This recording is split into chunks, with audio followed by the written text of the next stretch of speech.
Good morning students, I am MRK. Today 10th Maths Chapter 5 Coordinate Geometry. நம்ம என்ன coordinate geometryல exercise 5.4 பார்த்துட்டு இருக்கோம்.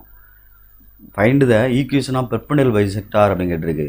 Perpendicular bisector அப்படின்றது வந்து ஒரு கோட்டை வந்து நடுவில் இப்படி பிரிக்கிறது. இதுதான் perpendicular bisector அப்படின்றது ஆர்க் பண்ணி இப்படி பிரிப்பாங்க. நம்மளுக்கு டேஞ்சன்ட் டூ டேஞ்சன்ட் எல்லாம் வரும். அந்த சர்க்கிள் போட்டுட்டு இப்படி கோடு போட்டு மோர் தென் ஆஃப் எடுத்து மேலே ஒரு கட்டு கீழே ஒரு கட்டு இந்த இடத்துல வச்சு இங்கே ஒரு ஆர்க் கட் பண்ணி இப்படி ரெண்டும் ஜாயின் பண்ணியில் கிடைக்கிற இந்த இடம் தான் இந்த கோட்டை ரெண்டாக பிரிக்குது வர இந்த கோட்டுக்கு பேர் தான் பெர்பெண்டிகுலர் பைசெக்டார் அப்படின்னு சொல்லுவாங்க. இது 6th ஸ்டாண்டர்டில் இதில் ஜாமெட்ரியிலே இருக்குது, ப்ராக்டிக்கல் ஜாமெட்ரியில் இருக்குது. ஓகே சொல்கிறது, அதனால் கேர்ஃபுல்லாக படிச்சுக்கோ. இதை ஒரு பாயிண்ட்டை வந்து நம்ம ஏன்னு கொடுத்துருக்கு எடுத்துக்கிடுவோம். -4,2 இதெல்லாம் கேட்டால் பசங்க செய்ய மாட்டாங்கன்ற மாதிரி ஃபீல் பண்ணுவாங்க. டிஃபிகல்ட்டு சம்னு ஈஸிடா தம்பி, அண்டர்ஸ்டாண்ட் பண்ணிட்டோம்னா எல்லாமே ஈஸிடா. அதனால தான் உன்ட்ட சொல்கிறேன், அண்டர்ஸ்டாண்ட் பண்ணு, புரிஞ்சுக்கோ அப்படின்னு சொல்கிறேன். ஏன்னா ஓகே ஸ்டூடெண்ட்ஸ், ஓகே குட்.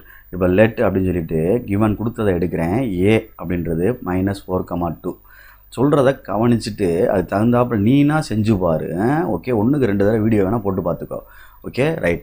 இப்போ நான் என்ன செய்கிறேன் அப்படின்னா, இப்போ இந்த கோடு வந்து ஒரு 10 சென்டிமீட்டர்னு வச்சுக்கடா தம்பி, மொத்தமாக சும்மா அப்படி சொல்கிறேன். இந்த 10 சென்டிமீட்டர் அப்படின்னு வச்சுக்குவேன். இதில் பாதி எவ்வளோ வரும்? 5. அப்போ உனக்கு 10 அப்படின்னா அதில் பாதி 5ன்னு உனக்கு நியூமரிக்குனால தெரிஞ்சிருச்சு. இதில் கொடுத்துருக்கேன், நம்பரில் கொடுத்துருக்கு, அதாவது இதில் கோஆர்டினேட்டில் கொடுத்துருக்கு. அப்போ இந்த இடத்த கண்டுபிடிக்கணும் முதல்ல.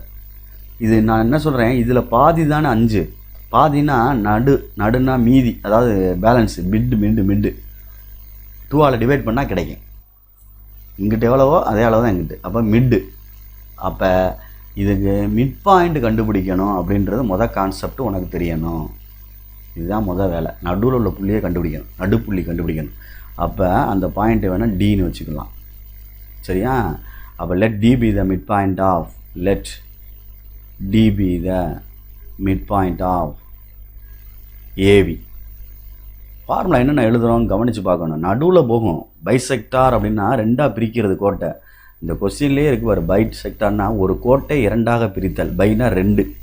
ஒரு கோட்டை 2ஆக பிரிக்கணும் அப்படின்னா சமபாகமாக பிரிக்கும்ல. அப்போ மிட் பாயிண்ட் கண்டுபிடிக்கணும். மிட் பாயிண்ட் கண்டுபிடிக்கல x1 + x2/2 y1 + y2/2 இதுதான் ஃபார்முலா. அதுதான் மிட் பாயிண்ட் பிரிக்கிறது. x1 + x2/2 y1 + y2/2. கான்செப்டை புரிஞ்சு படி. பைசெக்ட் பண்ணுறதுனால பிரிக்குது ரெண்டாக அந்த கோட்டை. அப்புறம் அந்த கோடு பெர்பெண்டிகுலராக இருக்குதுன்னு சொல்கிறேன். ஒரு கோடு வந்து பிரிக்குதுன்னா இப்படியும் வரையலாம்ல, கிராஸ் லைன். ஆனால் அவன் என்ன சொல்கிறான், நேராக வரையணும்னு சொல்கிறான். அதனால் ஸ்லோப் கண்டுபிடிக்க வேண்டியிருக்கும். அடுத்து அதே பாயிண்ட்டுக்கு ஸ்லோப் கண்டுபிடிக்க வேண்டியிருக்கும். ஸ்லோப் கண்டுபிடிச்சிட்டு ஒரு மிட் பாயிண்ட் கிடச்சிருச்சு, ஒரு ஸ்லோப் கிடச்சிரும். ரெண்டையும் யூஸ் பண்ணி பெர்பெண்டிகுலர் ஈக்குவேஷன் போடணும். பெர்பெண்டிகுலர் ஈக்குவேஷன் போடணும் அப்படின்னா உனக்கு ஏற்கனவே சொல்லியிருக்கோம். y - y1 = -1/m × x - x1 அப்படின்றதான் இது பெர்பெண்டிகுலர் ஈக்குவேஷன் அப்படின்னு சொல்கிறது உனக்கு தெரியும். ஓகே ஸ்டூடெண்ட்ஸ், அதை நம்ம செய்ய போகிறேன். வேறு ஒன்றும் இல்லை, இந்த அப்ளை பண்ணுறேன். உன்னை சொல்லிக் கொடுத்ததை இப்போ செய்ய போகிறேன். கணக்கை புரிஞ்சுக்கோ, சரிங்களா? ஏன்றது இது x1 y1 படத்திலே போட்டேன், ஏன்னா 2 பாயிண்ட்டு தானே. இது x2 y2. நல்லா நீட்டாக போட்டுக்கடா தம்பி படத்தை. ரைட், உனக்கு சொல்லிக் கொடுக்குறதுனால அப்படி எழுதுறேன். அதே திருப்பி இந்த வார்த்தையை சொல்கிறேன்ல. x1 + x2 -4 இருக்குது, x2 எங்கே என்ன இருக்குது, 6 இருக்குது. அப்போ -4 + 6/2 அதுதான் இது செட்டு. அடுத்து ஒய்க்கு உள்ளதை பாரு, 2 அங்கே என்ன இருக்குது, -4. 2 - 4 / 2 இதுதான் டி. மிட் பாயிண்ட் கண்டுபிடிச்சிட்டு இருக்கேன். ஓகே, அப்போ கழிச்சோம்னா என்ன வந்துடும், 2/2. இங்கே என்ன வந்துடும், -2/2.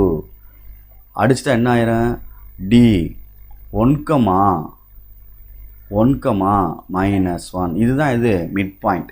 அடுத்து next one slope of AB அப்படின்னு கண்டுபிடிக்கிறேன். Slope of AB m = y2 - y1/x2 - x1 அப்படின்னு கண்டுபிடிக்கிறேன். Okay good.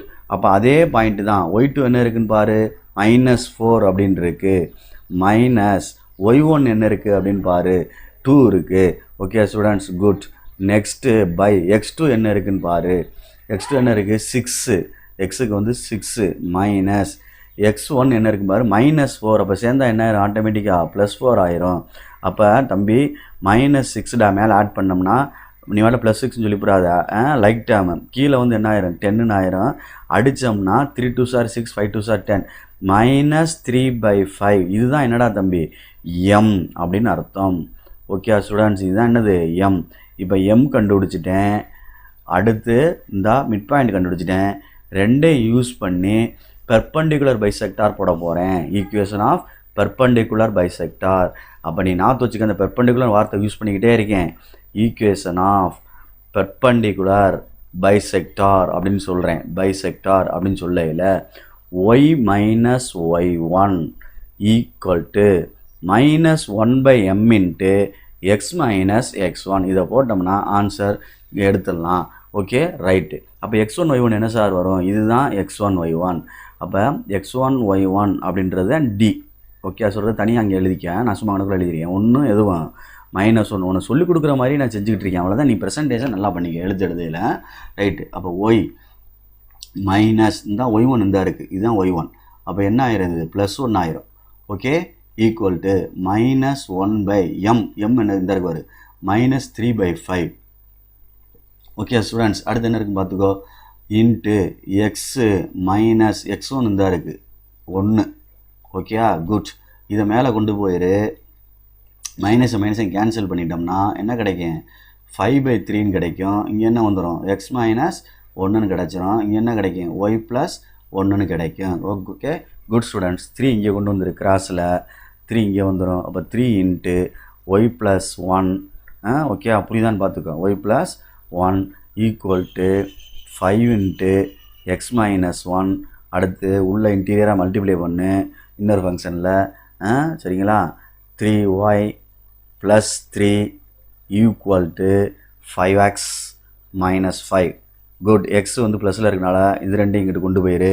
அப்போ 5x minus 5 minus 3y minus 3 equal to 0. 5x minus 3y minus 8 equal to 0, which is required equation of perpendicular bisector. Okay, thank you students. Please carefully understand பண்ணி நல்லா படி. ரொம்ப ரொம்ப ரொம்ப ரொம்ப ரொம்ப முக்கியமான கணக்கு. போட்டுப்பார். 1க்கு 4 தடவை போட்டுப்பார். மைண்டில் செட் பண்ணிக்க. நமக்கு மிட் பாயிண்ட் கண்டுபிடிக்கிறோம், ஸ்லோப் கண்டுபிடிக்கிறோம், பெர்பெண்டிகுலர் பைசெக்டார் ஃபார்முலா போடுறோம். அவ்வளோதான். அப்போ மீடியன் 1, ஆல்டிடியூடு 1, பெர்பெண்டிகுலர் பைசெக்டார் 1, மூணையும் மைண்டில் ஸ்டோர் பண்ணிக்க. இப்படித்தான் செய்யணும் அப்படின்னு சொல்லிட்டு நீ அதுக்கப்புறம் வந்து மூவ் பண்ணுறது உன்னுடைய சிம்பிளிஃபிகேஷன்ன்றது உன்னுடைய டேலண்ட்டை பொறுத்தது. ஓகே, எப்பயுமே கணக்கை கான்செப்ட்டு ரொம்ப முக்கியம். எப்படி செய்யணும், என்ன கேட்டிருக்கு, எப்படி செய்யணும், எப்படி ஆன்சரை எடுத்துகிட்டு வரலாம் அப்படின்றது தான் உன்னுடைய திறமை. அந்த திறமை தான் முக்கியம். Okay, thank you.